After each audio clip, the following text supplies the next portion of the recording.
Okay, so Stacy and me, we're gonna have an interesting conversation today. Hi, Stacy. Hey, Wonderful to see you and Roman. wonderful to see everyone here with us. Same.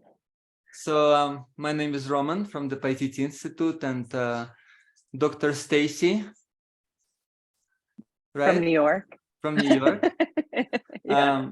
And so today we'll talk about the parallels between the different modalities that help to relate and work through the tensions in our lives. And so, as many familiar in our work, a lot has to do with the psychosomatic source of illness. And so recognizing how our emotions, our mind is affecting our body and vice versa. And through different defense mechanisms and coping mechanisms, then different personality structures that are developed, and they do become like a physical armor at times and create all kinds of disbalances and misalignments and tensions in the body. And to me, it's fascinating how across the world, in different traditions and different systems, there is the same approach that recognizes how energy of our emotions, the psychic energy, is interwoven into our physical health, and how we can engage with that to transform those situations. And so both in the Amazonian and Indian and also the Eastern medicine systems, there is that perspective how different organs, they are responsible for different emotions, and if there is an imbalance in that emotion, then it's going to create some kind of a health issue. And then, of course, it also relates to the stages of evolution, the stages of maturation as we go through life, and how we engage with the more raw instinctual energy, and then how that energy becomes more sublimated and is expressed through our higher, more conscious centers and a way of dealing with the world. And so I will let Stacy share a little bit about her work and her approach within that, and then we'll take it from there. Thank you, Stacy. Excellent. Thank you, Roman. So yeah, just a little bit about my approach in my own experience, as well as a lot of the people that I work with. What I've noticed is that we can't, like, our ego basically is always in the way of getting to the root of the issue, right? Because the job of the ego is to protect us. So the type of work that I like to do is really to look at the body and look at the messages that the body is giving as a way to understand what some of the deeper psychological and emotional issues that might be coming up are.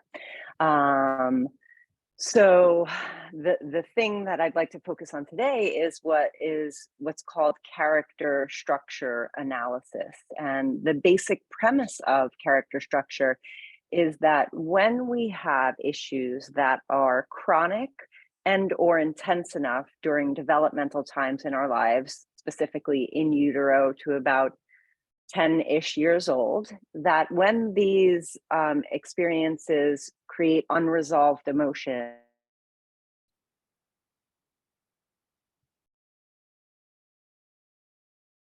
the tissue, the posture of the body, and eventually affect the posture and the way they move, we could start understanding what those psychological and emotional issues are. As an example, if you experienced fear at a very young age in your life, and at that point when you experience fear, you were completely helpless, your body might try to withdraw itself, because to be in the body is fearful. And so your body is going to show a pattern of kind of twisting and trying to pull back. So there are general, so we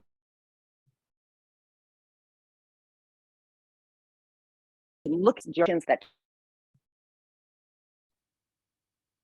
children, and we can read it within their posture. Everyone, thumbs up. Okay, good. It's interrupted a little bit. Got it. Did you hear me? Did you hear me, Roman? It was kind of breaking up, but I got, some keywords. Okay. But yeah, you were talking about the personality, the character structure, and the Exactly. different twisting of the body and trying to avoid certain situations. Exactly. And so then if we look at as an adult, if we look at the body of an adult, we can start understanding the parts of the body that had to armor against feeling whatever the emotions were. So they will get very tense in the body. And then we can also see what muscles maybe didn't even have a chance to come online. So they're hypo-responsive, meaning they don't trigger even when they're meant to trigger.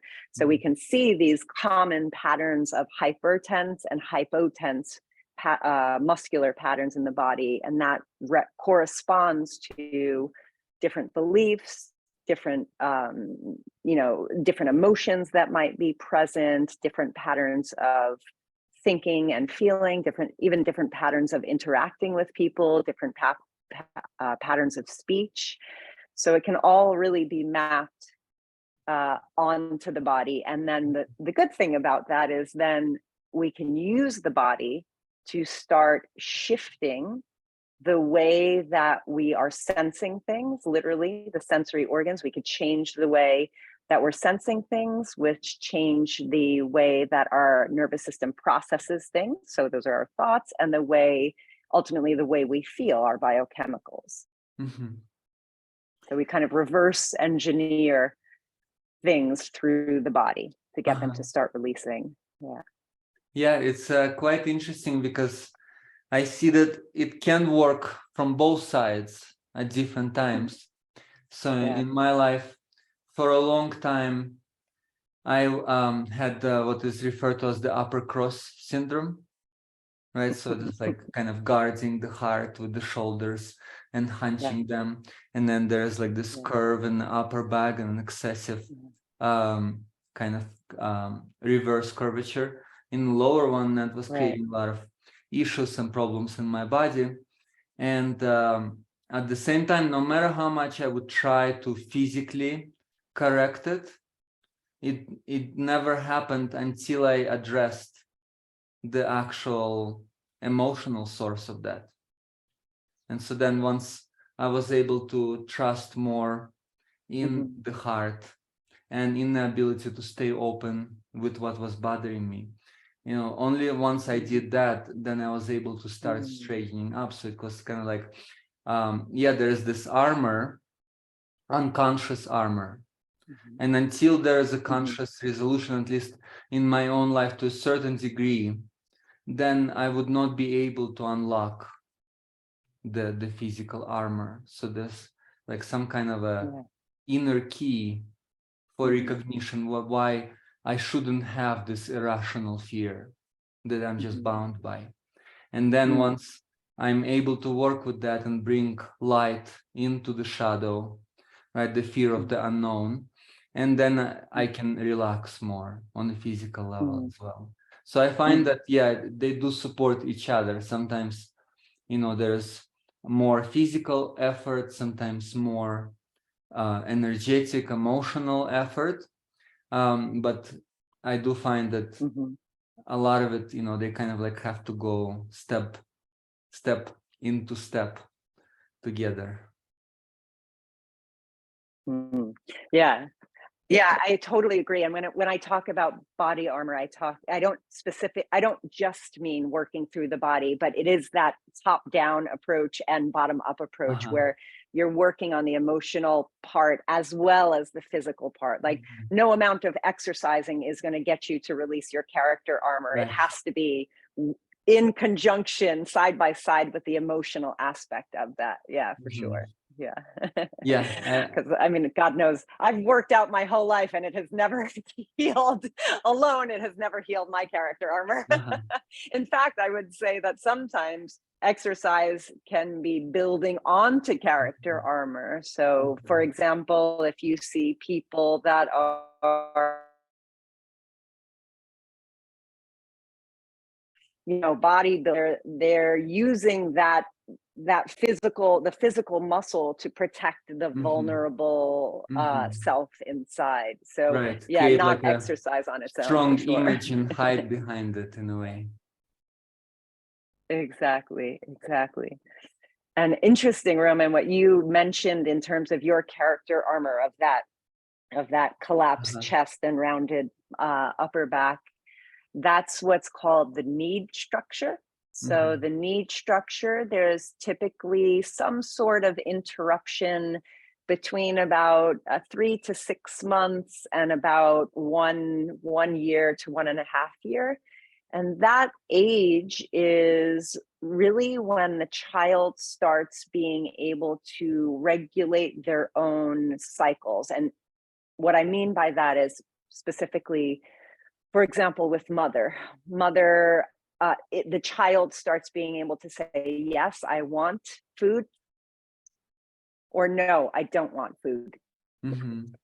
And this is the first moment where the child is really,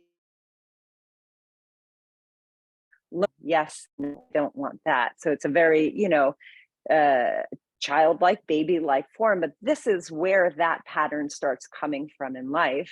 And so if for some reason this regulation gets interrupted, then what you'll notice is that in the adult life, the adult might become a people pleaser. So I will, if you are happy, then I am happy. Or if your needs are fulfilled, then my needs are fulfilled without necessarily addressing actually what are my own needs.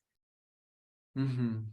Does that make sense? Yeah, definitely. And it's conditioning in general, right? So growing Yeah. up in society and um, living not from one's own inner inspiration or heart Mm, calling, but doing what is kind of demanded in society and what is popular and what is mm, profitable, and then in a way sacrificing one's dreams on the way to us. So we do live in this kind of world of conditioning where exactly.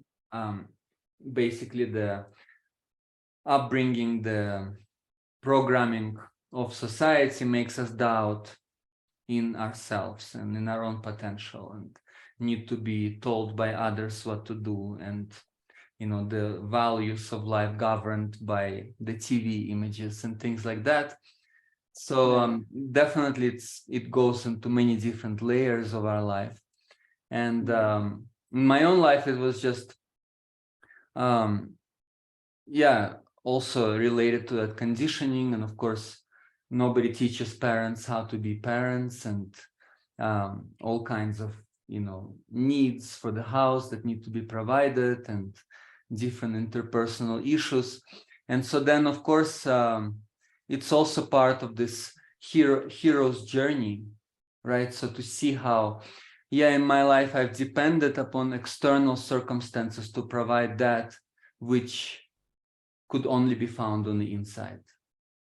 On the ultimate level, we get those reminders, mm, including from our parents and early life. We get those reminders of what that nurture, what that care is that we are really longing for. But then they are just reminders. And then eventually what all of these traditions are pointing to, it's really finding the source within oneself. And so it's the self-parenting process. mm, It's discovering that unconditional mm, love that can only be found within oneself and can never be found outside in an unconditional way. We can experience conditioned expressions of it. And so then mm, it comes back to finding that capacity within oneself. mm, mm, And so then, of course, for me, I see that it's also relates to this kind of sense of separation. from the world around, being at odds with the world, and resisting life experience, right? Even what you mentioned with the twisting, right? And there are many different expressions of resistance, and that can include also grasping, not just aversion. Right. But essentially, it's resisting life itself. And so then how to decondition, right? To remove those labels. You also mentioned that. So yeah, I'm experiencing this energy and I've made it bad by not knowing what it is and not knowing how to deal with it. And then I try to avoid it and get rid of it and push it away. And then I start to integrate the shadow. I start to make friends with this foreign, strange, adverse energy. And then as I begin to integrate it, I allow it to come through me. There's no longer that resistance that causes tension in the body. And so a lot of it in my experience has to do with deconditioning, just changing the perspective.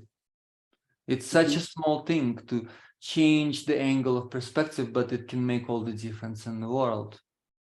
Because then there's a different relationship with the experience, with the process, and the ability to soften into it and allow that energy to transform itself. So in these traditions, they talk about how all of that which bothers us has its wisdom, and it's up to us to recognize it. Only when we see things as random and meaningless, they create problems for us in our lives. But then starting to see within all of those disturbing emotions, there is wisdom. On an instinctual level, it may be anger or rage. And then actually transforming that energy into its higher expression, and becomes a sense of determination and dedication, perseverance. Then the same thing happens with, can you hear me? Okay. I can. You were chopping in and out, but I just got you again. Yeah. Okay, thank you. Yeah, I apologize for that. It might be our connection. We just fixed our internet, so it might still be calibrating. So yeah, then with different emotions, it can be like that, like fear. You know, it can be something that paralyzes and freezes oneself. But fear can also make you alert, make you more receptive, more observant, if you're not totally lost in it. So within all of those emotions, it's again seeing them as energy rather than already having a label attached to everything and then needing to judge our experience and resist it. So that's also something I find very meaningful in this ancient wisdom traditions that are pointing, energy is the same. So it's not about pushing it away, getting rid of it, changing it, but it's about changing the way that we engage with it, the way we relate to it. And so then, to that point, Roman, I think one of the things, is that I think, how I like to look at emotions is emotions are signals. And so if you're experiencing fear, instead of looking at what the narrative is, what your mind is making up about this fear, explore where the fear is coming from and what is it trying to show you, or the anger or the shame and most likely that those emotional charges stem not from what is happening in your life in this present moment. Of the things that I often, when I'm working with people, often if an emotion is coming up, we explore, how familiar is this emotion to you? Is this some way, is this a way that you normally feel, or is this an emotion that you normally go to? And if it is, then we could also usually we could trace it back to, the first I felt this older, 4 years older, whenever. And so we can start tracking backwards the emotion to the source. And then once we understand where this emotion stems from at the source, then we can start addressing this part instead of your coworker is being, disrespectful or whatever, it's probably because your mom didn't listen to you when you were a kid or something along those lines. So now we can start doing that inner child work. Okay, how do we see now as an adult? How do we look and nurture and take care of and love that inner child, so it doesn't have to go into the fear or the shame or the anger or whatever the emotion is. Yeah. Beautiful. Yeah, that's I feel like it has to do with taking responsibility for one's experience. Because there's always an excuse otherwise. If I want to be disturbed, if I want to be upset, there's always going to be something to be upset about. And always there's going to be something or someone to blame for it. And so then actually, it's not that, like you said, like the coworker, did something, but it's being triggered about it. If I don't like something about someone else, how would I know it if I didn't experience it myself in one way or another? And then having a lack of integration within that, there is a part of me that I push away, and then of course it's going to show up on the outside to remind me of that part. And essentially it's all pointing to the inner process. And so then we live in this world where there's so many amazing reflections for all of these aspects within ourselves. And then to engage with that in that way, with that intention, then there is a continuous evolution that is taking place.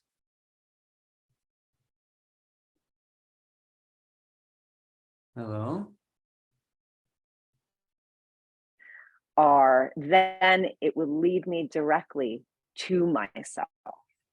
So actually, these emotions are a beautiful opportunity if we face them. Hello. Hey, we're back. So I think it's good. Thank you, Cynthia. Welcome back. Welcome back. Technical difficulties. So I think I'm connecting what you were saying when I went offline and what you were saying now. And so definitely I resonate a lot with this, what you mentioned in terms of bringing awareness into all of those different situations in our lives, and not just getting overwhelmed by them or swept away by all of those different feelings and emotions, and definitely bringing curiosity rather than judgment or fear, and then starting to see what it's about. And then, like you said, definitely throughout our lives, we can recognize the patterns of those emotions, of those feelings, and how we've been engaging with them. And then, of course, nature communicates in patterns. Right? So I'm experiencing this situation now, but this is not the only time that I've experienced this situation. Then what were the other situations? What was the earliest time in my life when I've experienced that? And then not knowing any better, just creating a negative habit of engaging with a certain emotion or energy in a particular way. So definitely in the Amazonian tradition, there's the remembrance practice, and it has to do with not only recognizing how the tensions have formed in our lives, but also acknowledging the original state, what the indigenous people refer to as a natural state of being. So from the time when we are newborn or children, and how much more at ease and relaxed and playful and curious we are, and there's no bias and no labels present so much, and then to bring that state into the tension, right? So the first step in our approach is if I cannot relax with something, then the first step is to relax with not being able to relax. Because Get if I cannot comfortable in the relax, uncomfortable. right? If I cannot relax with something, and then I'm making myself wrong for not being able to relax with it, and I try to force it, then it's not going to help me relax. It's going to create even more tension. And so then actually softening around the scar tissues in our lives. The scar tissues are the different difficult experiences that in a way became the protective walls for the tender essence, right? For the soft spot inside. And so then starting to soften, starting to melt down the ice cap around the heart. And then recognizing that actually it's within those hardest of places where there's the most tension present in the body. That's where the most tender, innocent, and vulnerable parts of ourselves are located, right in the core of it. Mm-hmm. And so then already knowing, actually, at first it seems kind of counterintuitive. How can I find the most tender part of myself in the hardest, most tense part of me? But actually in the center of the disease, there is great love waiting to be discovered. Mm-hmm. And then starting to have that experience-based trust, to see that actually, yeah, how Carl Jung said once, he said, where my fear is, that is my job to go there, right? Mm-hmm. And so mm-hmm. then to see how to transform the shadow into the light. There is no shadow without the light, and no light without the shadow. And then through the tension, we can find well-being if we engage with it and open ourselves to the experience. Yeah, an example of that, a good example to demonstrate how this works is when, you know, let's say you get a pain in your side. Typically, wherever the pain is, like an actual physical pain, typically what happens is and you kind of, and that's your whole, the muscles around that specific pain point contract. And that's what, that's the armoring, right? Mm-hmm. But if you, instead of contracting around it, if you just soften that area and allow it to be there, mm-hmm. that pain, physically, that pain, it may be intense. It may be more intense to experience, but it will be a much shorter time. Mm-hmm. So if you armor around it, that armor is going to be locked around that mm-hmm. area. But if you just say, I want to feel this, it will go in about 90 seconds. It'll go. It'll, like I said, it'll spike up higher, but it will also leave the body because it doesn't, there's nothing to hold it in place. And it's the same thing with emotions, that if we just allow them their full capacity, or at least to the capacity that we can handle at the time, then they're much less likely to get trapped into the system. They get trapped into the system only when we are not willing to feel them, mm-hmm. you know,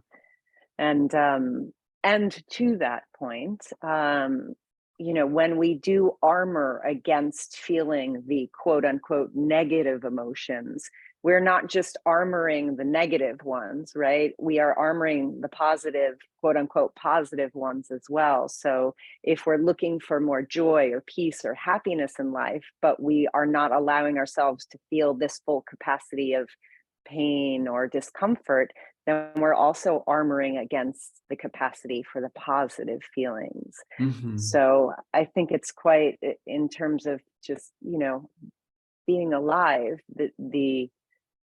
some of the beauty of being alive is the capacity to feel, which again is not necessarily always the good.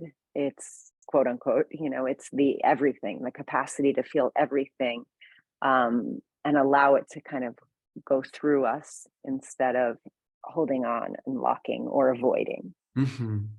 And also to speak to that, it's easier said than done often, right? And so, you know, yeah, of course, you know, if I can only feel the pain fully and not kind of whinge, is that a word?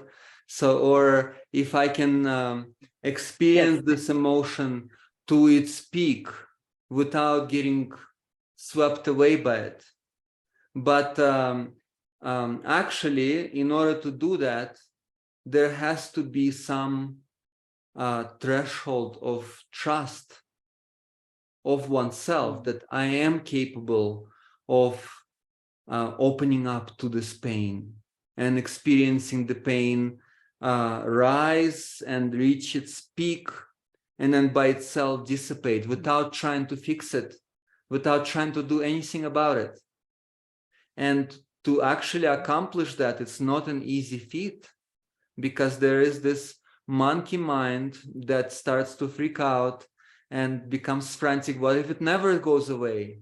What if it gets worse and worse and I'm not doing anything about it?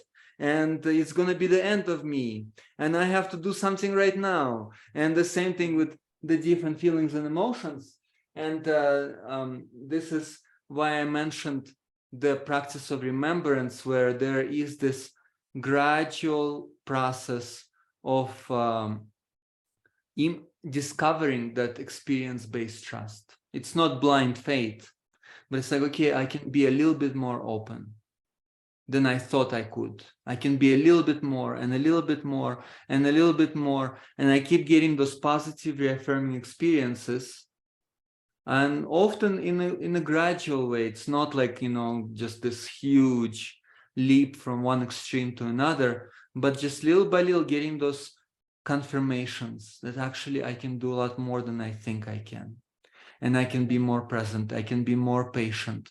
I can be more generous with the experiences that I have, both good, bad, and ugly. And I can see what they are about. Because I'm more patient and more generous, then I can have a more objective perspective of that. And then I can, through that perspective, I can persevere a little bit more, right? So in our Tibetan lineage, they refer to as the paramitas in the Amazonian tradition, the essential human qualities that allow us to maintain that openness. In order to stay open, I can't just decide to stay open. There have to be some essential human qualities that have matured enough that allow me to do that, where I don't just go into knee-jerk reaction. And so then gradually, then I can start to cultivate those qualities that allow the openness, that allow the natural state to be maintained. And so then the journey of remembrance, the practice of remembrance, right, is how can I maintain that restful, to be at ease with what is, no matter what it is.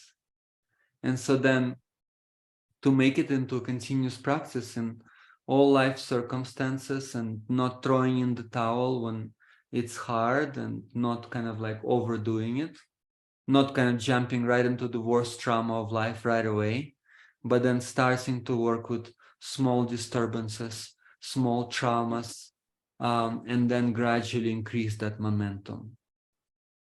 So I find that useful. Yes, I completely agree, Roman. And how I kind of help people understand this is, if they're, for example, if they want to run a marathon and they've never run a day in their life, they don't start running 20-something miles. They start maybe with walking. And then the next day, maybe they walk a block longer, and then slowly and gradually they increase the resiliency of the nervous system. They increase the capacity for dealing with more and more stressful situations or more emotions. So yeah, you wouldn't go out and run a marathon had you not been at least walking and training. So we really want to look at that. So we really want to train the body, and then the other, or not train the body, but like just build up the capacity for being able to hold those emotions. And also what you kind of hit on as well is that it's not just a process that happens in here, right? Like I'm sure we've all had experiences where, oh, I just had an epiphany. I see the pattern, and I see why I do the pattern, and I see the pattern of why I feel this way. And yet I still feel this way, right? So it's not just this that needs to have the understanding. It's the whole self that needs to have the understanding. And that takes time to get the nervous system, to get the body to recognize whatever the, whatever it is. For example, fear is an emotion that a lot of people feel. And we can look around and say to ourselves consciously and with certainty, intellectually anyway, I'm safe. And there's no one's attacking me. I have food, I have home, but our body still feels the fear. Our body is still tightened or maybe collapsed. And so it takes time to get the body to get the message that it's safe. That's not just in the thinking realm. In fact, I think a lot of times to get the body to feel safe has nothing to do with the thinking realm. It has to do with the experiencing and feeling realm. Yeah, that's quite an insightful process, right? To really go to the root of fear and to see how at the root of fear is ignorance, right? It's not knowing any better. It's the fear of the unknown. We are afraid of what we don't understand. And the moment that we start to see what it's about, the fear starts to dissipate. Otherwise, fear has big eyes, right? I love the metaphor in our Tibetan tradition because they call it sometimes the illusory path of liberation. Because there is nothing to be liberated from in the first place. It's just this confusion and not really seeing how things are. And so they have this metaphor where it's like there is this dark room, and in the dark room I see a silhouette of a snake hanging from the ceiling, and I'm locked in there with it. And then all my life I try to fight the snake. I try to avoid it. I try to run away from it. And then once, at a certain point, once I get myself to actually grab onto the snake, it turns out to be a string that turns the light on. And so there was never even any snake. It was a figment of my imagination. And then I was fighting with figments of my imagination. There was nothing there ever that was threatening or scary besides of what my mind was making out of it. And so then we can see how that works in so many different areas of our lives where there is this conditioning, right? It's like making things right or wrong. And then the wrong can never become right. The bad can never become good. And that includes, first and foremost, aspects of oneself. And so then in the indigenous wisdom traditions, instead of having right and wrong, they have complementary opposites, where there is ignorance and wisdom. And the ignorance is the seed of wisdom. If it's nurtured, then it sprouts into wisdom. And so I cannot become old and wise if I'm not young and stupid first. Right? So then learning from one's experience, not dismissing it, not denying it, not avoiding it. And then seeing all of those aspects. So I have the perfect ingredients. Each one of us has the perfect ingredients for the highest potential to rise forth. But then if we don't know how to cook, right? And one of them. So if we are not chefs, then all we see is just raw ingredients and we don't see them connecting together. But a chef can see the raw ingredients, and in their mind they already see this exquisite dish that is offered for dinner, right? So for us, we have to start seeing our own life experience through the eyes of the chef, right? To see like, yeah, I have the anger, the fear, the aversion, the craving, and all of those things. And at the same time, they are the raw ingredients. How can I really prepare them?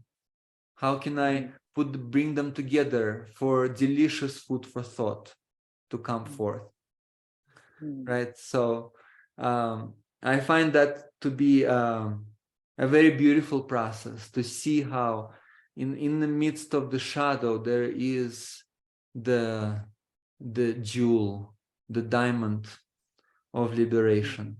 And also the diamond in the raw, right? If you look at a diamond in the raw, it looks like an ordinary rock. And then once you start polishing it and working at it, you can see its diamond-like nature. And the same thing with all of our issues and problems in life. They are diamonds in the raw because without them, we wouldn't be able to discover our essential humanity and all of those essential human qualities that allow us to experience the timeless happiness, which is not bound by pleasure or pain.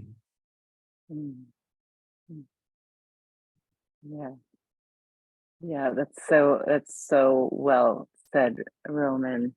And so yeah, just using those experiences and our patterns in life and our patterns of thinking and feeling and interacting as a pathway, as a map to ourselves, basically. And again, like, to bring it back to the body, to look at the body, to see what the body is trying to express. I worked with someone just the other day, and it was very interesting. I was checking in to see how he was doing. I hadn't talked to him 2 weeks, and he said he was feeling fine. Everything was great, and he was standing there literally like this. And so I was just like, okay. And I just mirrored that. I said, okay, what do you see when you see this? He was like, it looks like you're like walking into a gym and like saying like, don't mess with me. I was like, right, that's the message your body is giving me right now. So your mind is saying, everything's fine. I'm fine. I had a good few weeks, but your body is telling me something different. So the body also, not also, but it's all related to those messages that we're unconscious of. So taking time to see, to read yourself, not just what your mind is telling you, but what your body is showing you, is, I think, an important step in the process of getting to our true essence, of getting around the defenses to see what's actually underneath there. Yeah, very much so. You just reminded me. I trained in Eastern bodywork modalities at a certain point in my life, and I had the shiatsu sensei, and he shared that in Japan, when people are kind of like this, like what you showed, they refer to that because it's like this kind of external armor. That it's not like this is more open, but more like this, and they refer to that as the small samurai stance.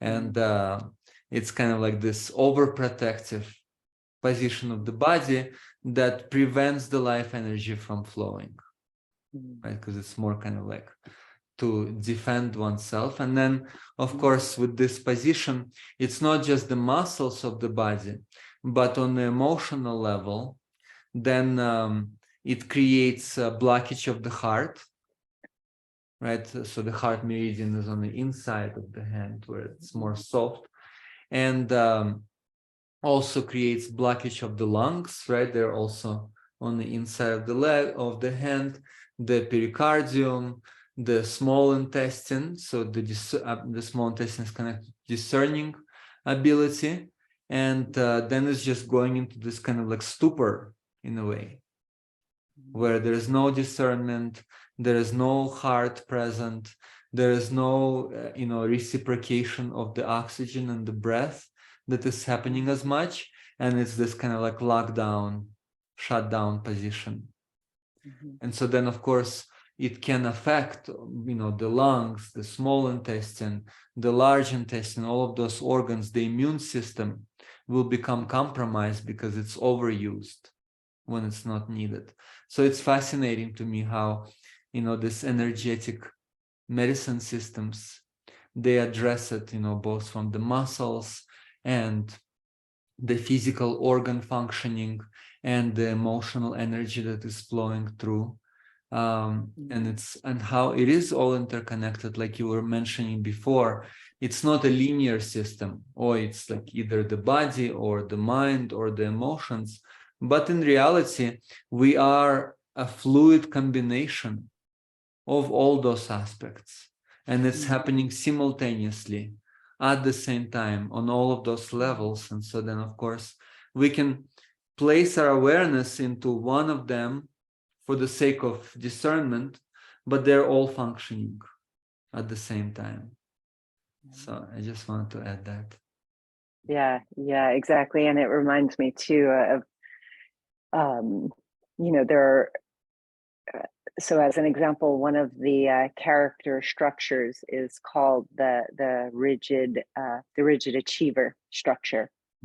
And this one is wounded at the heart by lack of approval when they were a kid. And so they tend to focus their energy on achievement in order to receive love, in order to be worthy of love. And, one of the things that winds up happening in the body is they tend to they have very upright posture, and the muscles in the upper back get the message that I can take care of myself.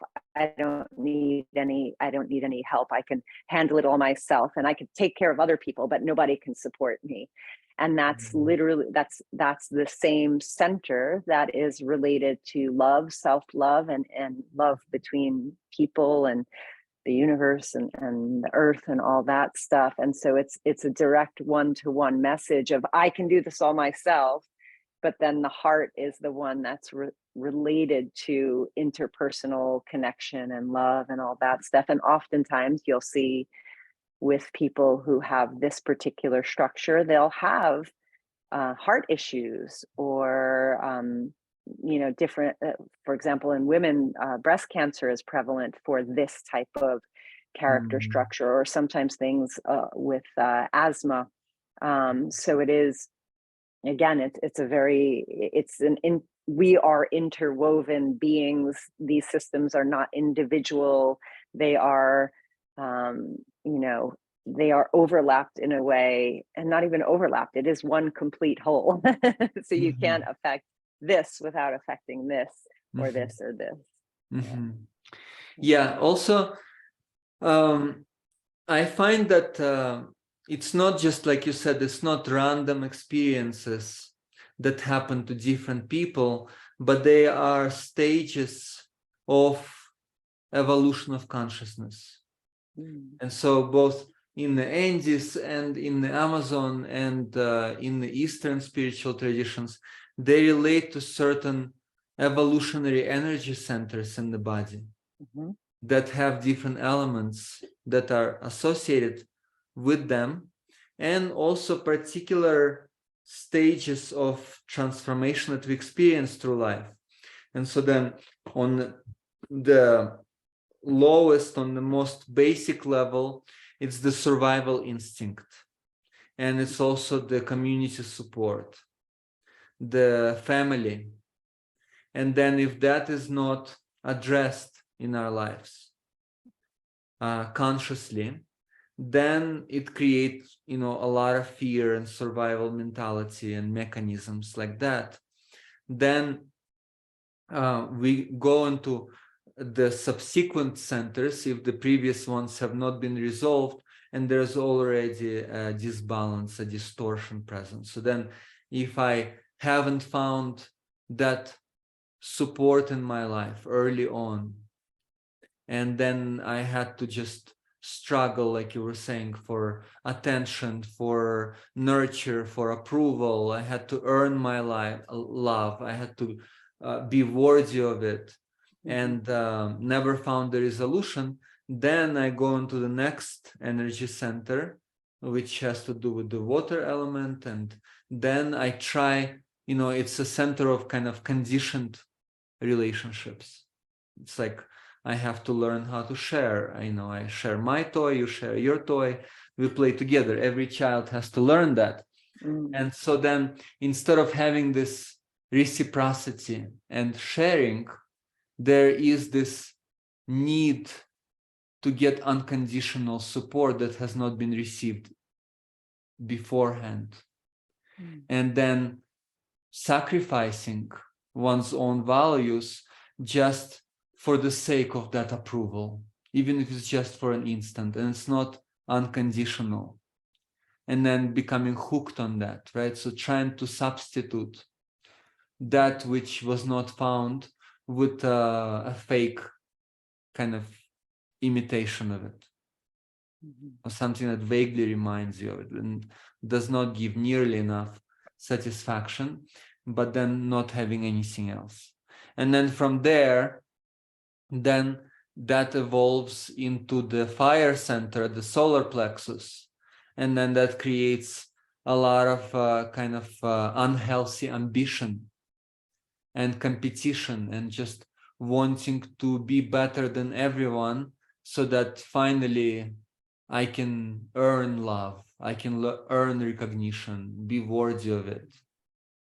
And so again, it all comes from that initial ignorance of not seeing that unconditional capacity within oneself, not believing in one's own ability, not trusting in one's own nature, not knowing one's own nature, right?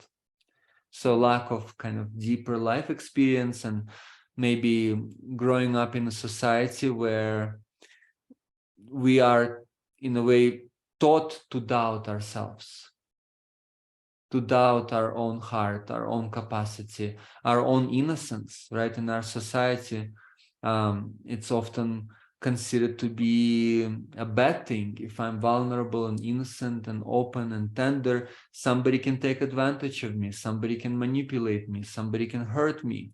And so then starting to mistrust the essential truth of who each one of us is. And so then, of course, through that confusion and ignorance, all kinds of issues arise. And there's so many manifestations of this balance, so many symptoms, but the source of it is basic ignorance, not trusting in one's capacity to stay open in the face of everything that life has to offer. And so then, I resonate with that approach a lot, where I can run after like 1,000 things in my life and never catch up to any of them, or I can go to the source of it all and instantaneously become connected to it all.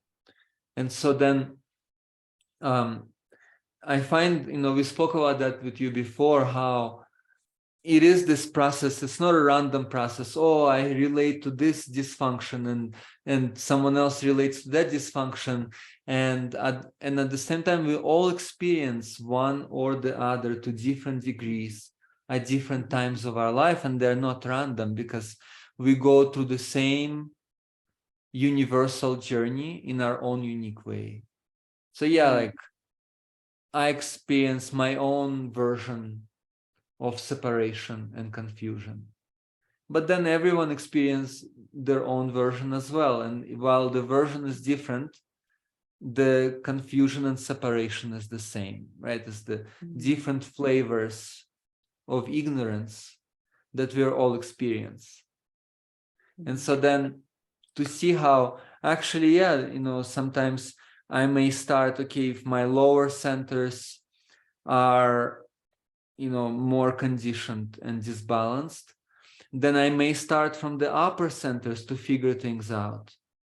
And if the upper centers are more disbalanced, then, so again, it's not linear, right? And so then I can resolve a certain level of conditioning, whether it's like initially it's survival, then it's craving, then it's ambition, right? So it's like the kind of animalistic centers that all revolve around one's own ego and the monkey mind. right? And so only in the heart we start to come into more human potential.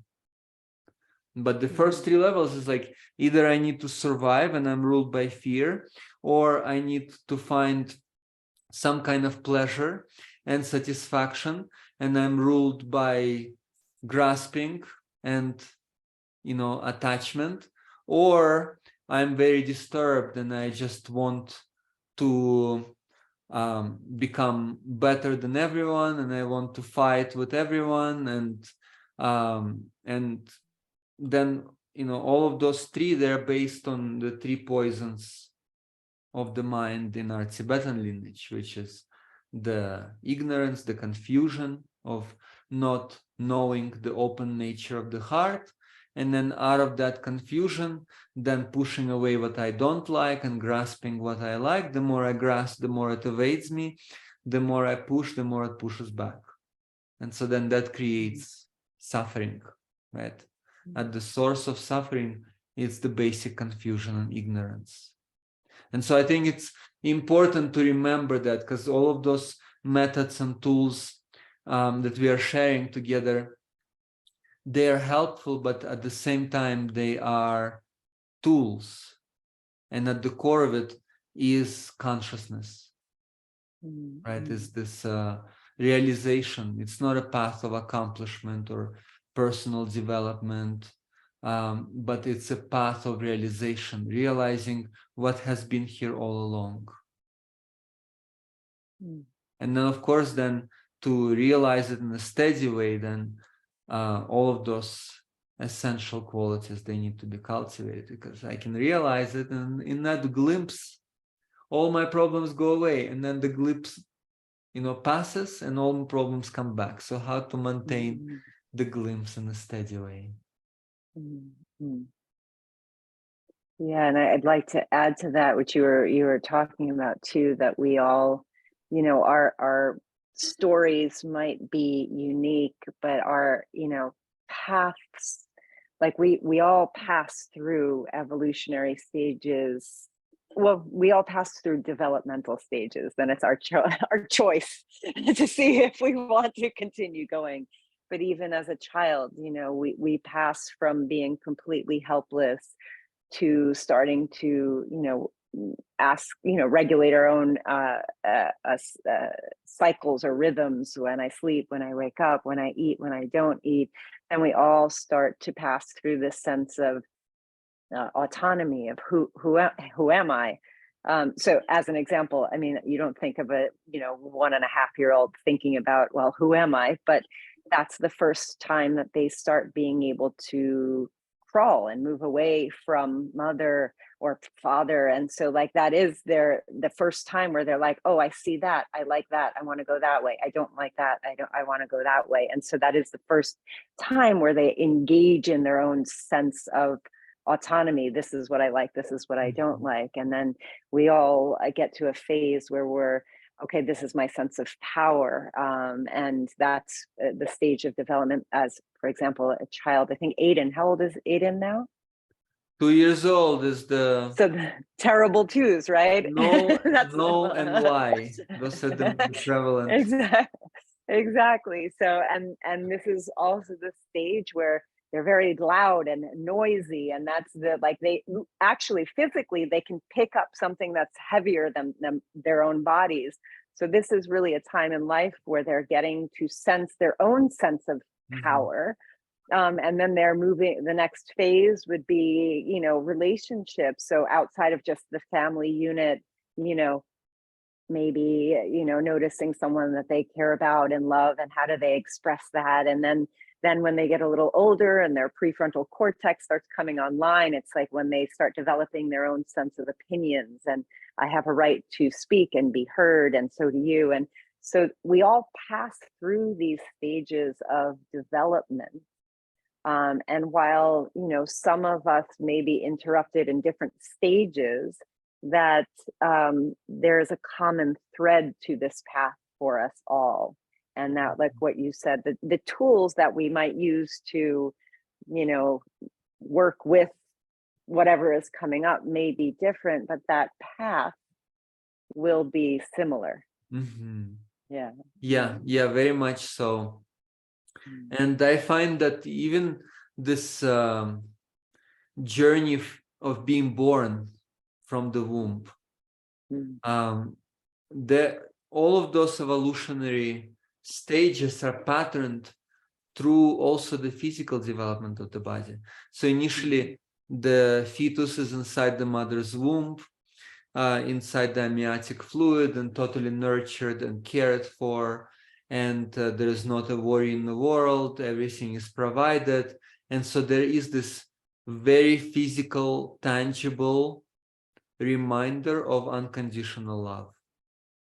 And the child is a consumer, like you said, totally helpless in the mother's womb, doesn't know how to generate that love, but already tastes that love. Without that, life is not possible. That very physical container that holds the unconscious mind.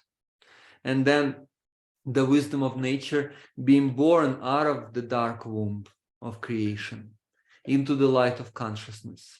And every child, each one of us, experiences what is referred to in child psychology as the womb separation syndrome, where at first there was total nurture, unconditional, and then being born out of the womb, and it's not total anymore. Now the child experiences the senses and is not always held, is not always nurtured, needing to scream, right? That's the first sign of self, right? I need something. So then there is an expression, there is a scream that is happening, and then there is the milky, the booby that the mama brings, and then that becomes a symbol for unconditional love. And children, they have that. Whenever they get hurt, they're in pain, they run for the booby. Milky is going to fix everything. It has a very soothing, nurturing, calming, peaceful quality to it. And so then there is the embrace, and again, still taking care of the child, and at a certain point weaning from milk, right? So gradually we become more and more separate from the external reminders of unconditional love. And the wisdom of nature is, as we become more separate from external reminders of that, we learn how to tap into the inner abilities. And so then, as children, we don't know how to fall asleep by ourselves. That has not been programmed into us by nature. And so for a long time, the child falls asleep with the booby or drinking the milk from a bottle, and has to be soothed on the outside. And then each child has to develop this brain capacity to self-soothe. So this is something we all have to learn, and it does not come naturally. So we have to learn to self-soothe in order to fall asleep by ourselves, to calm down. And children, they get so rowdy before going to sleep. It's like, there is no busiest person in the universe than a child right before bedtime. so because there is like this sense of kind of losing control and letting go, and children often get very rambunctious and anxious before falling asleep, and we still have that as adults, right? So we need something to calm down. Sometimes people read or listen to calm music, or doing some kind of activity that helps them to unwind before going to sleep. So this is all something that we have to learn. And so it is all part of this evolutionary journey that we're experiencing on the very basic levels. At first, when we are born, we don't even know how to pass gas through our system. The child has to wiggle with their whole body because the smooth muscles of the intestine are not formed yet. And so the child has to be burped. So some of the most basic functions we need to develop this self-ability to engage with that. And then, of course, it goes through more and more subtle levels of our lives. At first, it's the self-soothing, going to sleep or not needing the milky. And then it has to do with dealing with all kinds of hardships in life and all kinds of adversity and problems and needing to transform them and not knowing how to, and then still being dominated by infantile consciousness of not knowing how to self-soothe fully, not knowing how to find that ability to process the food for thought, how to process certain difficulties, trauma, all kinds of external dependencies for inner value or inner worth. And so then, of course, this infantile consciousness, not taking responsibility for one's life, not engaging with one's own experience, not finding the capacity for love within oneself, then that infantile consciousness will then spill into all kinds of situations in our lives and create all kinds of dependencies and substance abuse and coping mechanisms, instant gratifications, right? But it all comes back to this lack of maturation and still staying in a very infantile state. So yeah, it's not a linear path, and for different people it doesn't mean who is better and who is not, and we all have something unique to contribute to our shared evolution of humanity. But it's really essential to acknowledge, because in some ways maybe I'm mature in my life, and in other ways I'm still an infant, and that's okay, and I can learn from that, and I can acknowledge both the infant and the adult, and that's again the self-parenting process, learning to balance it out.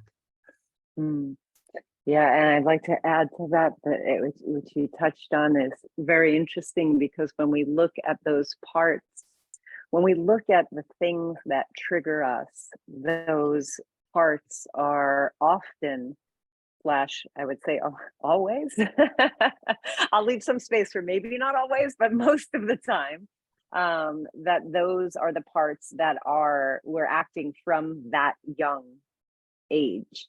And even if we take, for example,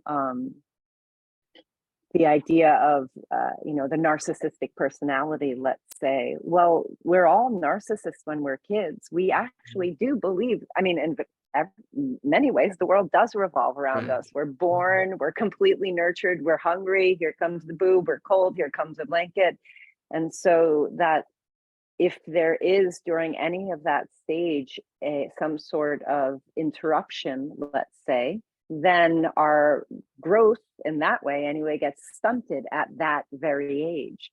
So if we don't work through that, then as an adult, how it might show is we might, that's the narcissist, but it's not just narcissist out of nowhere. It's narcissist because the development of that person was stunted at an age when they were the center of attention for their caregivers. And so we can look at our own patterns and we can start saying, oh, this is me when I was 4 years old, or this is me when I'm 2 years old. And so then we can, our adult self can nurture that part appropriately. And what I mean by appropriately is, not appropriately is a funny word, but what I mean by that is, we have some sort of pattern and, we might say we need to do this, this, and this, but a 2-year-old most likely is going to need a hug and it might need some rest and it might need okay, I'm hungry. A 2-year-old is not going to have this philosophical idea of what it needs in order to feel safe, in order to feel nurtured. It's like, I need a hug, or can we just take a nap? And so when we start looking at these parts of ourselves that are triggered and understand that, oh, these triggers come from sometime most likely where I was a child, then we could start addressing those needs of the child rather than as an adult thinking I may need this. Just ask that 2-year-old or 4-year-old or 5-year-old. Well, what would that kid need in this moment? Yeah, just a little add to what you shared. So it's not only that narcissistic behavior that comes from this kind of like being the center of the universe, or this focusing only on self needs, but it also has to do with the social development of the child. So the ability to relate, the ability to share, to take turns in playing. So my kids are learning that, and my youngest one, he's 2, and that's a big part of it, is the relatedness. And then also one of our teachers, she shares how actually,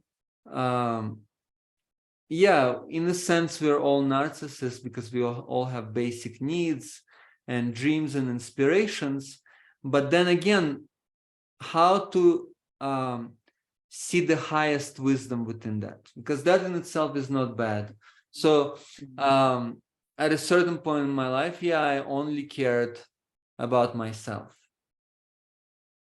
and the world revolved around me. And so then gradually through the process of evolution and maturation, then starting to see that the actual self is the greater organism, is all of humanity, all beings, this whole planet is one organism. And I still care only about myself, but where before myself I identified as only this body, now I see that it's an interconnected organism. And then I still care only about myself, but now myself is you and them and everyone, right? And so then I transfer the focus, the attention from the little self to the great self. I no longer see myself to be separate from the greater organism. And so then I start to care about others in the same way I care about myself. As kids, we have to learn that. So like no kid likes to get hurt, but then unconsciously kids hurt others, right? Because they think, oh, well, I feel, when I hurt them, I don't feel what they're feeling. And so then that creates that kind of unconscious behavior. And then they have to be taught, okay, well, actually, it's like, if you don't like that happening to you, don't do it to someone else because they feel the same. But it takes time to understand that, sometimes one's whole life, right? But so I find that, a lot, we are social creatures. And it's essential to relate, to see the world through the eyes of another, to put oneself in another person's shoes. And this is something that we also have to develop as we are growing up. And if we don't have that, then that will also create a lot of those issues. And definitely there's also this sense of self-care and nurture, and coming out of this kind of subservient patterns. And at the same time, it's in all of these traditions, they have this principle of interconnectedness, reciprocity. In the Andes, it's aini, all my relations, love and compassion to all beings, which includes oneself. Sometimes people interpret it as, love and compassion for everyone except myself. But it has to include oneself, and yet creates this equality, right? It's like, we are all honored in our uniqueness, and we are all the same in our special talents and abilities. So we all have something to contribute. And again, we can see in many spiritual traditions of the world, we can see this principle, right? Of like, love your neighbor the way you love yourself, right? I think in the Bible and in the Indian Kero tradition, right? In the Incan tradition, the best, right? It's a very special, very unique culture, and the language, the Quechua language, the linguists who studied it, they were amazed. It's one of the only languages in the world where it's all based on the other. You offer the best to the other. And so then everyone offered the best to the other, and everyone have the best. And also it's the greater joy that has to do with giving rather than receiving, right, in these traditions. So in that way, then there is this recognition, honoring everyone within the greater organism. There is actually a story that I find relevant. It's more from the kind of life coaching tradition, I believe, but it's very much about the ancient, like Kero wisdom, for example, where they had about 500 people came to the seminar, and each one of them had to bring a balloon with their name written on it. They put all the balloons and they locked them all in one room. And then they told everyone to go in that room and find each their own balloon in 15 minutes. After half an hour, nobody found their balloon.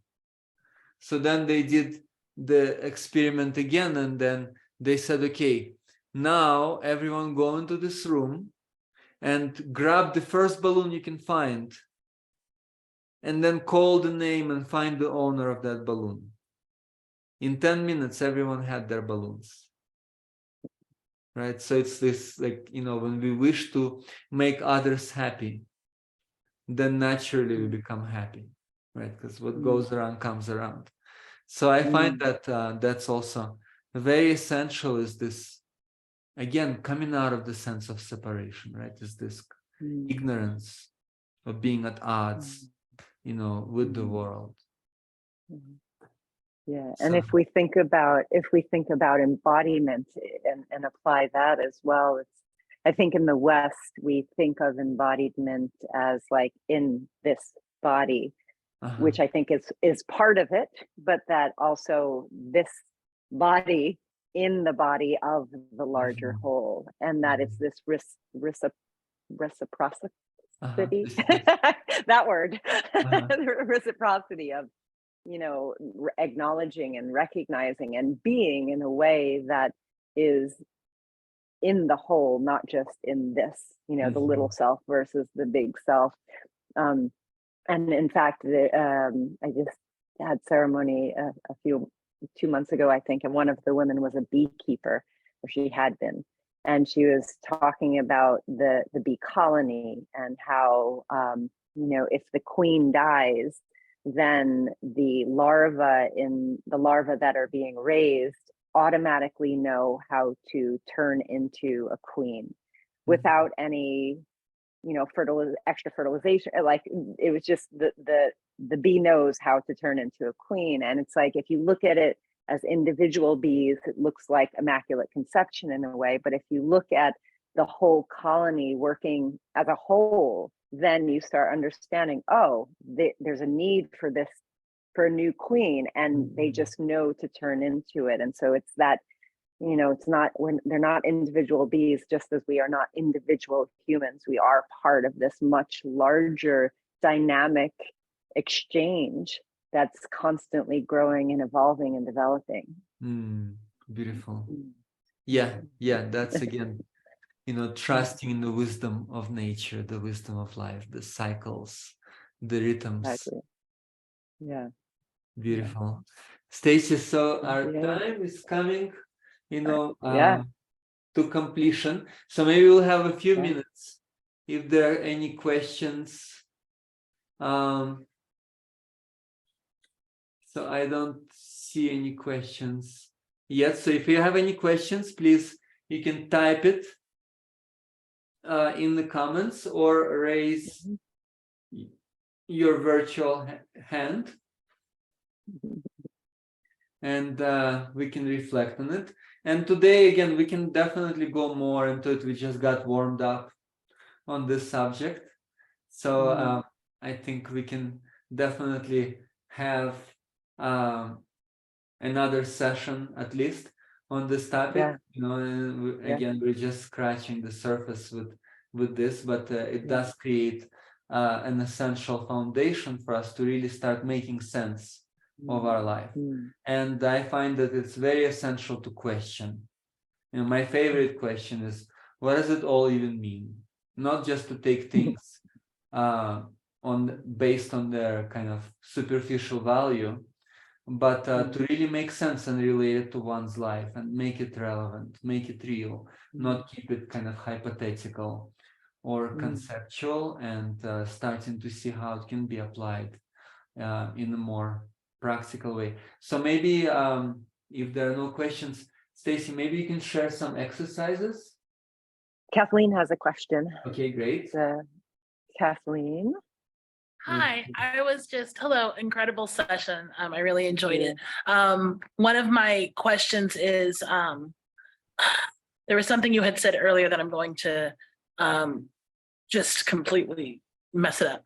But you had said, Stacy had said something about, you know, it being a process, and, you know, it takes some time to kind of, you know, if you want to shift who you are, it's going to take some time to do it. I guess my question is more like, you know, how much time? Like, you know, like, you know, how do you know you're actually on a journey when it doesn't really seem like you're making much progress? Or if you're on a path and then you kind of circle around and you're looking at the same tree you saw like 2 years ago. You know, I guess I'm just, you know, mindful, understanding that it is a journey, but mindfully wondering about progress. I don't even know if that was a question, but I guess my question is just kind of trying to understand the path, and even as you're on the journey and experiencing it as a journey, but how do you know you're even making it up the mountain? I guess. Great question. You want me to take that? Yeah. Let me start, and then okay, go ahead. So I'll just share a little bit in that regard. So also, thank you, Caitlin. So actually, depends what you consider to be progress, because if I think that progress means that I'm not going to have any issues in my life, then I am very mistaken, right? So in these traditions, the progress is not just kind of like, okay, I'm going to reach a place where I'm going to just float on a cloud and everything is going to be perfect in my life and I'm going to have no challenges and no problems and no issues. Then that's not it. That's more kind of spiritual materialism. But actually in these traditions, so one of my teachers, once he was asked, like, well, how do you know if you're progressing on the spiritual path? And his response was very simple. He says, the only way that you can know is you can start seeing how much more patient you become and how much more compassionate you become. It's not about how great you feel. It's not how blissed out you are. But it has to do with essential human qualities. So it's not that the problems are not going to happen, but how do I deal with those problems? How can I engage with them in a more meaningful, in a more skillful way? And that signifies progress, right? It's the cultivation of essential human qualities that allow us to see life in a deeper context of it. So yeah, that's what I can share. And Stacy, thank you. And then, I would add to that also that, we, what we've been talking about, we have these patterns of thinking, feeling, and acting, right? And typically we kind of go on this wheel. But for me, progress is not that those issues are gone, but that it looks more like a spiral Mhm. where the intensity and the duration change. And so we are still going around, but we're not here in the same exact place we were. To me, that's progress. And then another, you know, kind of trajectory of that is that, like, okay, now what are we learning from this? So we're still on the spiral, still doing it, but what are we learning? Mhm. And then in very simple ways, you know, in like when I'm working with people one-on-one, oftentimes they don't, like, we you know, explore, we're curious, we may do some somatic stuff, and you know, I ask, how do you feel now versus when we started? And most of the time, you know, they will, not most of the time, but some of the time they say, oh, I feel the same. But then we check in, where's the heart rate, where's the breathing, do you feel the feet on the floor, what's your sense, what's the emotion? And there are differences within, you know, a short, within an hour, there's a difference that is detectable to the physical body. So even like that, that's progress. Mhm. So if maybe you're experiencing something, but you can, okay, I'm going to pause for a second and breathe 3 breaths. That's progress. Mhm. So everything that we do that progresses us, whether it's just 3 breaths or whether it's, you know, addressing some major pattern, that's all progress. And Roman, I think, like you said, we, you know, it's not like, okay, I'm healed, done. Mhm. But it's these small incremental changes that are progress, and how they affect the larger patterns we see in our life. Mm. That's the progress. That's the magic.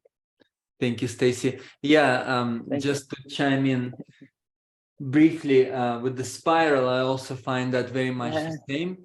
And yeah, sometimes there is this kind of thinking, well, you know, I've been at it for so long and the same issue keeps coming back, but then it keeps coming back on a deeper spin of the spiral. And so I find that throughout the years, I can get more and more to the root of the issue. At first, it's more on the external level, and then starts to, you know, go deeper and deeper until I can get to the very root of it. And another thing that you mentioned in terms of the this process, and yes, seeing, of course, you know, like until I learn a lesson, then I'm gonna have to keep going through the same situation. Maybe it has to do with relationships. You know, some people, they change so many relationships and still encounter the same pattern or the same dynamics.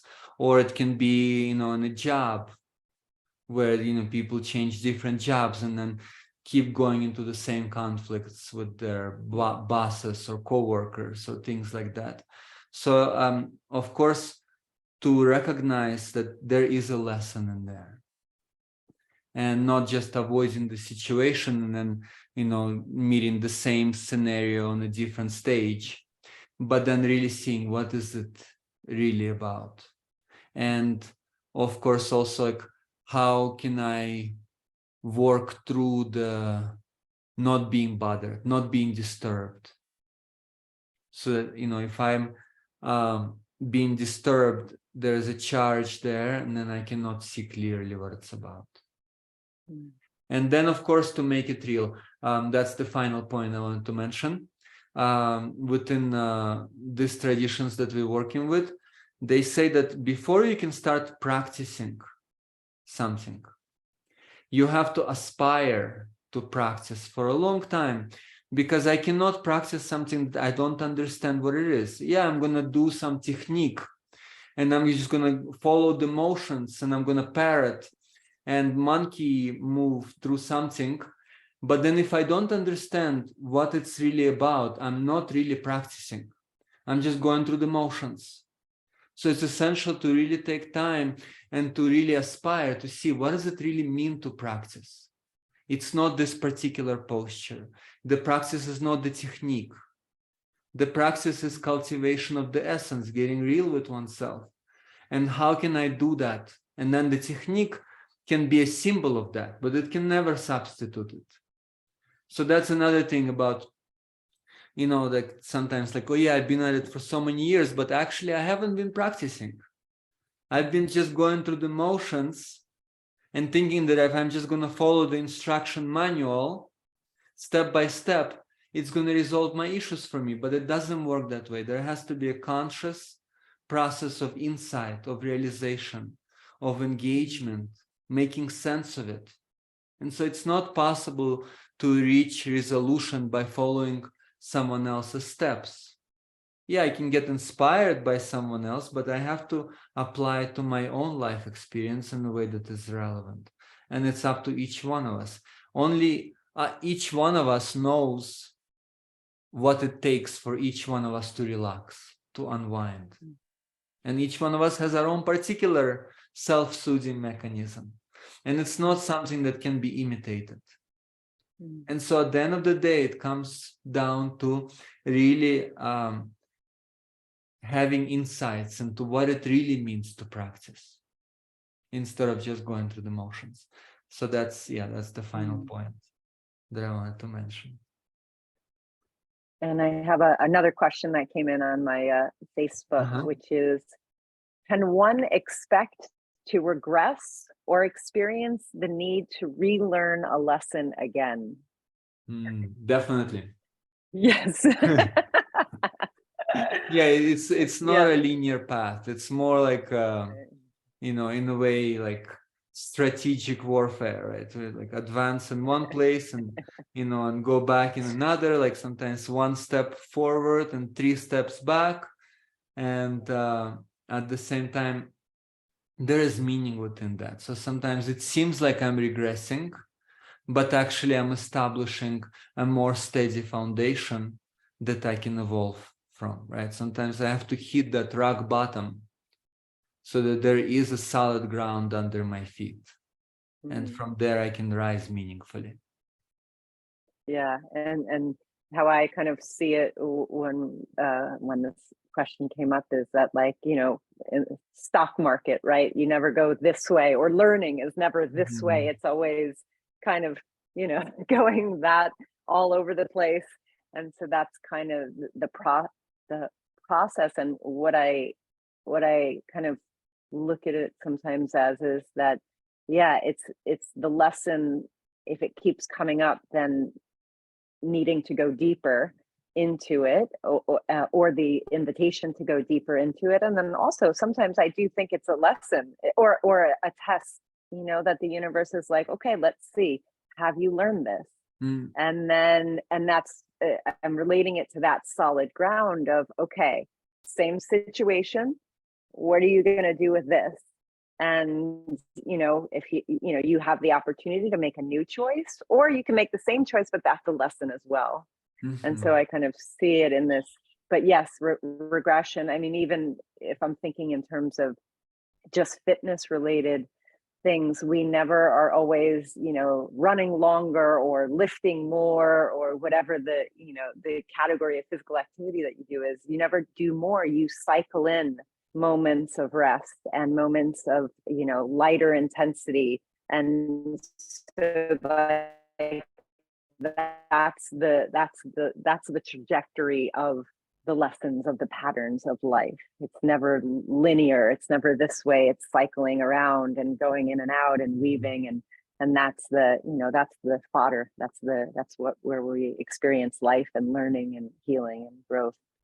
Very much so. And also I find it very helpful to always remind myself, it's not about getting somewhere. It's not some kind of an end result or the seventh heaven, but the journey is the destination. And so to appreciate, to savor every step on the path, like here in the mountains in the Andes, there's some pretty sketchy roads, and especially to our reserve, lots of landslides and potholes. And a good friend of mine who is also a medicine man, and he taught me once, he said, it's like, that's like life. It's like if you try to just rush over the pothole, you're gonna, hit the car and hit yourself. But you have to ease in, you have to slow down before the pothole and ease into it and enjoy it. So it's the same when we feel like we are regressing, like there is a pothole on the path of transformation and stumbling on it, instead of trying to, quickly get through it and forget about it and then getting hurt even more, then actually learning the lessons, savoring those situations and easing into them, becoming more conscious, going a little bit slower so that it's possible to learn fully from those situations. And so, the journey is the destination. I'd like to add to that also. It was an experience when I was with you last time in Peru. We were in ceremony and walking up to the top of the mountain. My intention going into ceremony was to, going into the whole retreat, was opening my heart more. And so, what we were going to the top of this mountain. So part of me was like, get to the top of the mountain. And then I realized I couldn't breathe. And I was like, oh, I have to slow down. And I slowed down and I could feel my heart beating. I could feel physically my heart expanding as I slowed and took every breath. But if I was focused on top of the mountain rather than one step at a time, feel the heartbeat, I would have missed it. So that's, again, that idea of the journey. The journey is the thing. It's not the destination. Absolutely. Yeah, That's life. Every moment. It's good to savor and appreciate it. Stacy, thank you so much. Thank you, Roman. Conversation. Thank you, everyone who joined us. Thank you. I am inspired to continue the series and to keep going deeper into it. Again, we just scratched the surface, so there's a lot more that Stacy wanted to share in terms of the different personality character structures. I call them personality structure. But character structures and armors and defense mechanisms and exercises to work with them. So we look forward to engaging with everyone soon. And so stay tuned. Much love, many blessings. Take care of yourselves and each other. Thank you so much, Stacy, for joining us. Thank you, Roman. Be well. Thank you, guys.